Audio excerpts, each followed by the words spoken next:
How you doing, guys? Today I'm going to show you how to fix a hole in your ceiling. This will work for a hole in your wall as well, so stay tuned. First things first, you need to decide how big your little plaster board needs to be, and I would say 120 will be perfect. So I've just marked 120 with my knife. I'm going to score this down.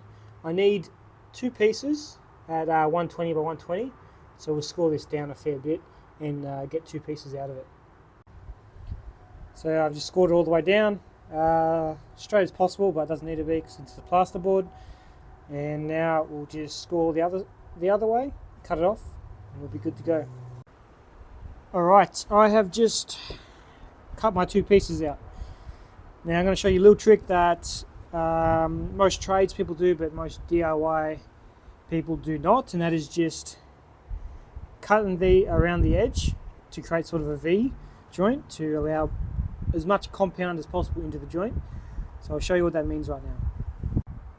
So this is what normal people do. They'll just leave it square, butt them up together, and when they put the compound on, it'll mainly sit over the joint. It won't go in it. This is what we're going to do. We're going to put a little bevel on our piece and also on the ceiling. And when we fill it with compound, the compound sort of fills it in, creates a better joint. So we're going to do that now.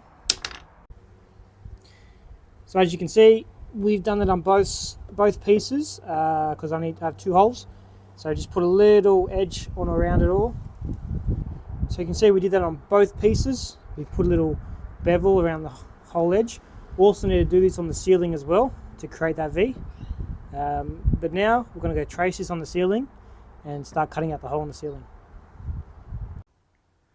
Basically what we do, we literally cover the hole and trace around it with a pencil, and then we cut that out. Just like that. Now we'll get a gyprock saw and cut that. So I've just cut that out square.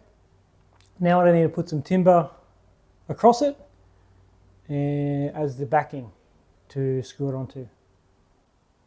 Alright, so you can see I put two pieces of timber across, screwed it on.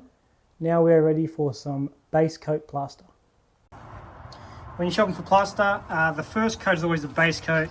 It dries the hardest, and it's always used to fill in those big joints. When that's dried and sanded a bit, you can put on this topping compound. That's what is used sort of to feather it out and give it a better finish. So it's always this first, and probably one, maybe two coats of this one. Alright guys, and I've just put on the first base coat. So I'm not going to show you the second coat. It's pretty much the same. I just extended it out a bit more. Pretty much the exact same stuff, filled it in, and I feathered out the edges so it's easier to sand. Now someone's going to charge you a couple $100 to do this, and I've just shown you how to do it for free. So why not like and subscribe, eh? I think that's in order. I bet you guys thought I didn't put the mesh tape on. Well, I did, alright? Just so I'd keep you guys honest. Use this actually fiberglass stuff's good.